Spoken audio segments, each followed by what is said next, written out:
Salam dostlar, gəlin birbaşa mətləbə keçək. Yeni smartfon almağı düşünürsünüzsə, bir dəqiqə dayanın. Çünki bu il verəcəyiniz qərar gələn ilki peşmançılığınızın qarşısını ala bilər. İndi danışacaqlarım sizin üçün həqiqətən də çox vacibdir. Baxın, belə bir sual verim. 2026-cı ildə yeni telefon almağı planlaşdırırsınız. Yəqin çoxunuz düşünürsünüz ki, biraz da gözləyim, yeni modellər çıxsın, qiymətlər düşsün. Qulağa məntiqli gəlir, elə deyilmi? Amma bu dəfə vəziyyət tam fərqlidir. Mənim sizə məsləhətim qətidir. O telefonu indi almalısınız. Niyə belə tələsdirdiyimi soruşursunuzsa, gəlin bunun çox ciddi səbəblərinə birlikdə baxaq. Deməli, məsələ nədir? Texnologiya dünyasının üfüqündə böyük bir fırtına toplanır və bu fırtına birbaşa sizin, bizim, hamımızın cibinə təsir edəcək. Söhbət RAM qıtlığı deyilən bir problemdən gedir. Yaxşı, bu RAM qıtlıqlı nə olan şeydir? Gəlin çox sadə izah edim. Təsəvvür edin ki, bazarda birdən-birə alma qutarır, amma hamı alma istəyir. Nə olar? Qiymətlər göyə qalxar, elə deyilmi? Bax, eyni şey telefonların beyni sayılan RAM çiplərinin başına gəlir. İstehsalçılar ehtiyacları olan qədər çip tapa bilmirlər, nəticə qiymət artımı və məhsul çatışmazlığı. Bəs niyə birdən-birə bu qıtlıq yaranıb? Günahkar əslində iki nəhəng texnologiya trendidir. Birincisi, hamımızın danışdığı süni intellekt. Bu sistemlər acgözlüklə RAM yeyir. İkincisi isə dünyanın hər yerində göbələk kimi artan data mərkəzləridir. Onlar da tonlarla RAM tələb edir. Beləliklə, bu iki nəhəng bütün RAM-ı özlərinə çəkəndə bizim smartfonlara nə qalır? Təbii ki, daha azı. Və bilin ki, bu mənim uydurduğum bir qorxu hekayəsi deyil. Nüfuzlu mənbələr, ekspertlər həyəcan təbili çalır. Məsələn, Baku Time yazır ki, mütəxəssislər 2026-cı ildə bu qıtlığın ən çox büdcəli Android telefonlarını vuracağını deyir. Yəni, nəticə çox bəsitdir. Daha az istehsal və daha yüksək qiymətlər. Yaxşı, bütün bu bazar söhbətləri bir kənara. Bəs bunun sizin, mənim, bizim pul kisəmiz üçün konkret mənası nədir? Gəlin 2026-cı ildə bizi gözləyən o qiymət şokuna bir baxaq. Fərq sadəcə olaraq ağlasığmazdır. Baxın, bu il, yəni 2025-də siz normal qiymətə 8 GB və ya daha çox RAM-lı, əla funksiyaları olan bir telefon ala bilirsiniz. Amma 2026-da eyni pula, bəlkə də daha çoxuna, sizə daha az RAM-lı, daha az funksiyalı bir telefon təklif ediləcək. Yəni, açıq-aşkar daha çox pul ödəyib, daha pis bir cihaz alacaqsınız. Bundan pis nə ola bilər ki? Bu rəqəmə diqqətlə baxın. 4 GB. Bu bir zarafat deyil. Analitiklər deyir ki, bugün standart saydığımız 8 GB RAM gələn il büdcəli telefonlarda 4 GB-a düşə bilər. Yarı bayarı, bu nə deməkdir bilirsiniz? Telefonunuzun donması, proqramların geç açılması, bir neçə tətbiqi eyni anda işlədə bilməməyiniz deməkdir. Əsl baş ağrısı. Yaxşı, bəsdir qorxulu proqnozlar verdik. Amma narahat olmayın, həmişə bir çıxış yolu var və mən bugün sizə o çıxış yolunu göstərəcəm.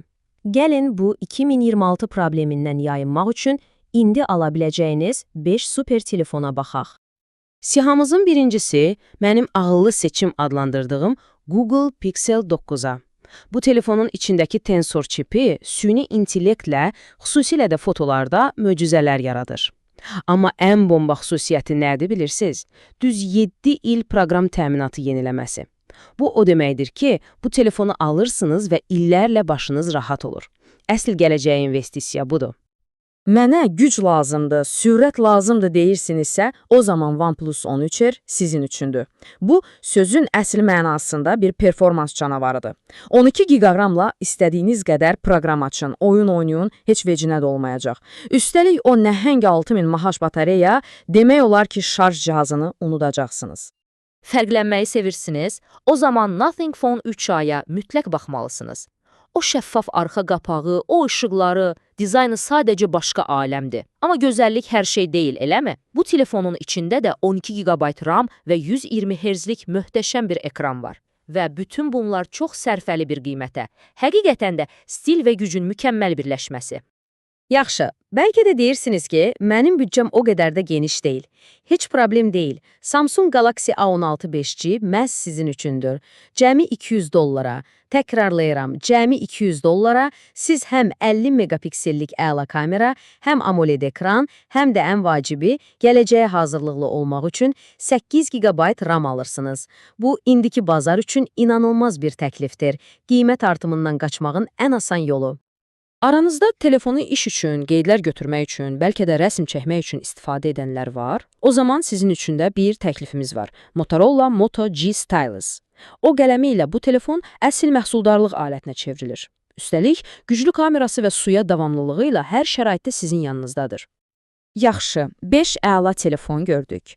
İndi isə gəlin onları yan-yana qoyaq və görək hansı sizin üçün ən doğrusudur. Baxın, bu cədvəl hər şeyi çox aydın göstərir. Cibinizə ən uyğun olanı axtarırsınızsa, Samsung A16-ya baxın, cəmi $200. Ən çox RAM, yəni güc istəyirsinizsə, Nothing Phone və OnePlus 12 GB-la öndədir. Batareya sizin üçün bir nömrəli məsələdirsə, OnePlus 13R'in 6000 mAh ilə heç kim yarışa bilməz. Gördüyünüz kimi, hər kəsin prioritetinə uyğun bir model var. Bu qrafik isə mənim bütün dediklərimin vizual sübutudur. Görürsünüz, $200 başlayan qiymətlərlə fərqli seçimlər var. Bugün hələ ki, hər büdcəyə uyğun güclü, gələcəyə hazır bir telefon tapmaq mümkündür.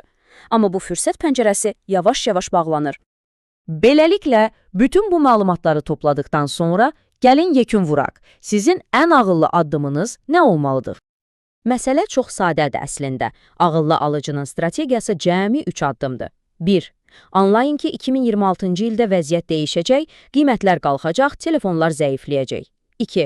Bugün bu fürsət varkən güclü və yaxşı qiymətə bir 2025 modeli seçin. 3. Arxanıza yaslanın və gələn il həm pulunuza qənaət etməyin, həm də daha yaxşı bir telefona sahib olmağın həzzini çıxarın. Sonda isə sizi bu sualla tək buraxmaq istəyirəm. Əgər indi hərəkətə keçməsəniz, gələn il telefonlar həm daha baha, həm də daha zəif olanda hansı funksiyalardan imtina etməyə razı olacaqsınız? Yaxşı kameradan, sürətli performansdan, uzun batareya ömründən? Bu, həqiqətən də üzərində düşünməyə dəyər bir sualdır. Seçim sizindir, amma unutmayın, ağıllı qərarı vermək üçün ən doğru zaman elə indidir.